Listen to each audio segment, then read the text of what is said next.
moments when life like holds up a giant mirror and says, hey, buddy, you want to deal with this now, or should I bring it back again in like 5 years? Maybe bigger, like a midlife crisis, weird tattoo, divorce, your call. Yeah, life's so subtle. You never notice patterns in your life? Like dating the same kind of person and wondering why it doesn't work out? Yeah, life's subtle that way.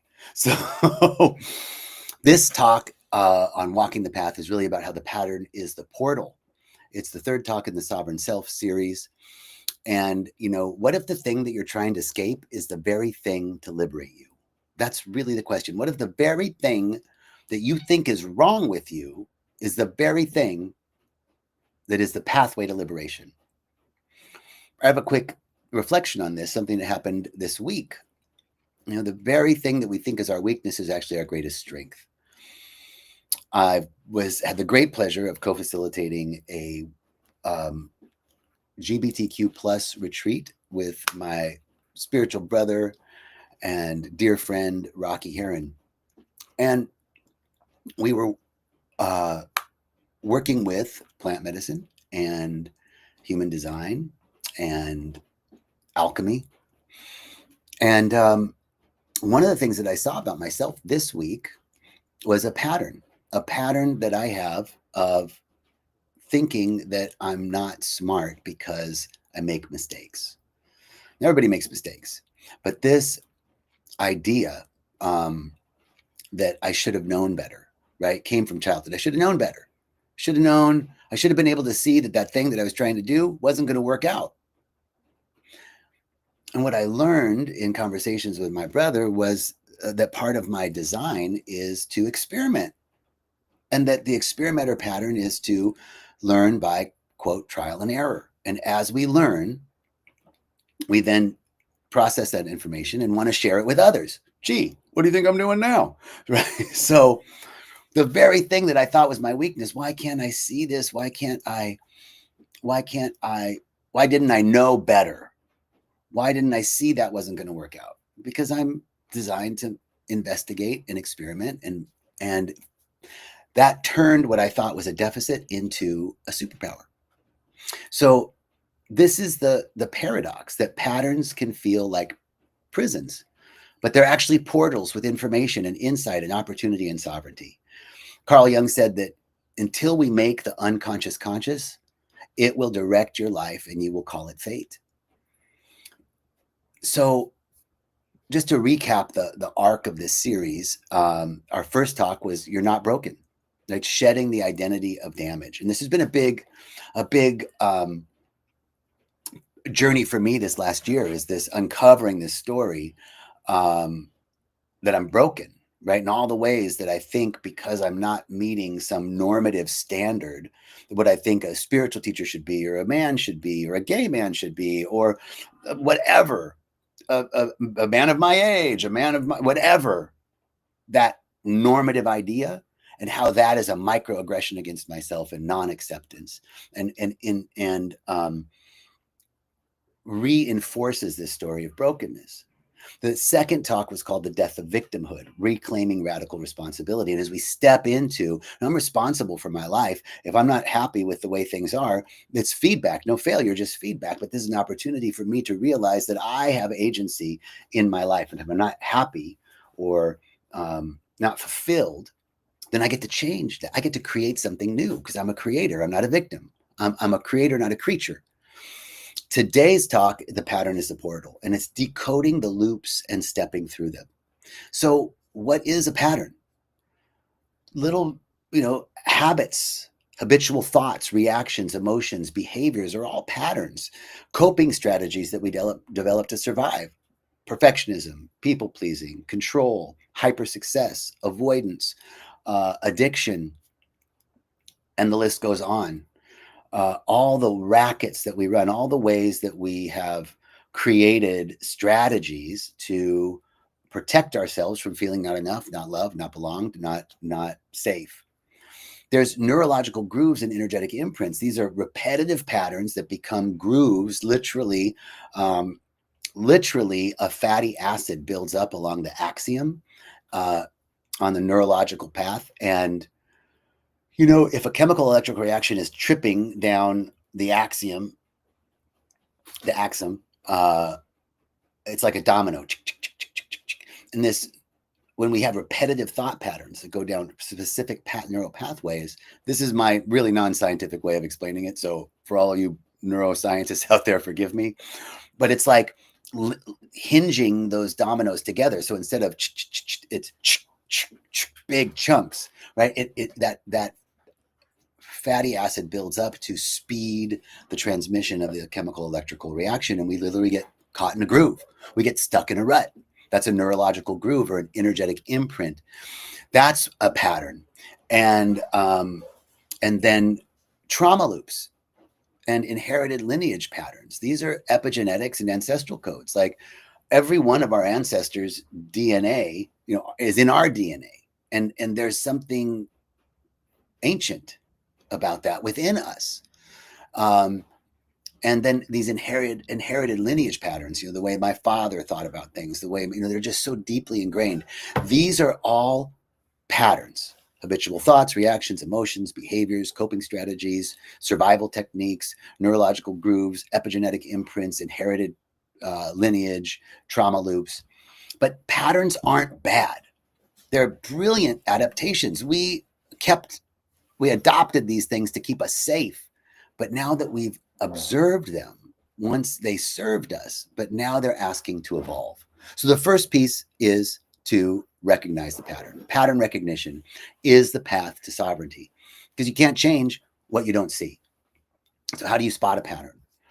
Well, repetitive emotional spirals. Like, I'm always dating the same kind of person, hoping for something different. My reactivity, when I'm reactive, something triggers me. My triggers, those are all repetitive emotional spirals. They're all patterns. In addition, noticing that you're thinking about, like, always ruminating. Rumination is another way to see a pattern. Repetitive behaviors, ways that you react and behave, all patterns. So it's like we start to flip. Why does this, keep happening to me? Especially in relationships, recurring relational dynamics. When you notice the same pattern in your relationship emerging, or whether it's an intimate relationship or work relationships or familiar relationships, or it's across all of those areas or domains, there are ways that we relate. Things that we think are just us. I'm just a perfectionist. I'm just a people pleaser. I'm just this way. I'm controlling. Those are repetitive patterns. They're coping strategies that we developed.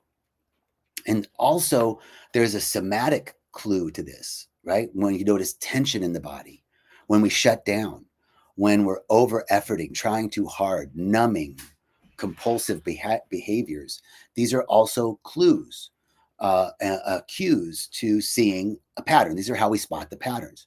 And then to move through the pattern, not around it, we have this 4-step alchemical process: to observe, feel, ask, and heal.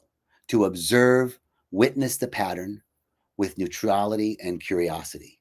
And then feel, allow the emotional charge, like, to be felt, not to be fixed, just to feel it. And then to ask empowering questions. What does this part of me need? What's the origin story of this pattern? And then we can heal, we can reparent ourselves, we can rescript, rewire with new choices and new presence. One of my favorite quotes is from Rumi: "The wound is the place where the light enters." It is the thing that we think is our wound. It is the thing that we think is our crack, that our flaw, that is actually our superpower, that is actually the invitation to move through the portal, to use those repetitive patterns as breadcrumbs to our most authentic self. And it's not a one and done, right? Each time we interrupt the pattern and choose differently, we create freedom. Sovereignty is not perfection. It's where the self is forged, moment by moment, choice by choice, noticing. And sometimes I won't notice the pattern. Sometimes I'll fall into that old way of being. Sometimes I'll catch it. The more I catch it, the more I'm interrupting that pattern, the more I'm developing a new neurological pathway. And it's a integration period until it's embodied. And there's a period of integration where we're sometimes noticing it, sometimes we're not. One of my favorite teachers from Agape, Reverend Kathleen McNamara, used to say, I'm not looking to never fall asleep again. I'm looking to wake up faster when I do. So we don't have to be perfect. It's not about perfection. It's just about waking up faster, just catching it sooner. And it's a choice. It's not perfection. So we from the loop, from the repetitive thought loop to liberation, as we embody sovereignty in action in our daily lives, as I catch this. So, this story that I shared with you about understanding my investigator and experimenter self as a way of understanding that a learning method that I have becomes a superpower for me to understand how I move through the world. This is the story of alchemizing a recurring pattern. It got alchemized. What is alchemy? Alchemy is basically the knowing that all things partake of the one thing, and if all things partake of the one thing, then all things are one. And if all things are one, we can shapeshift, we can transmute from one to the other. So I can use this energy of a recurring pattern, which might feel like, I'm stupid. Why do I always do this? I can't get out of my own way. We can use that energy to transmute it, to alchemize it into a portal of transformation. So I want to invite you to reflect this week on what's one pattern that's showing up for you lately. What might it be protecting you from? And what would stepping through that portal look like for you? So I just want to affirm in this moment that we honor the pattern, that we bless this protector. It was a protector. And I'm choosing the portal. I'm choosing to step through with courage and compassion and clarity. I am sovereign now. This is our affirmation. I am sovereign now. I honor the pattern. I bless the protective mechanism, and I choose to step through with courage and compassion and clarity. I am free. I am sovereign. So thank you so much for joining us today. This was a little shorter version of Walking the Path. We'll finish up with our 4th talk in the series, I Deserve Because I Am. That's our talk next week. I deserve because I am. You deserve. I deserve. Everybody deserves because they are. They are in consciousness. We deserve everything that we can have in consciousness. So I can't see a world that's peaceful and harmonious in my consciousness. I don't deserve to see it. We deserve what we have in the I am. That's next week. All right. Peace and choicest blessings. And I'll see you next week.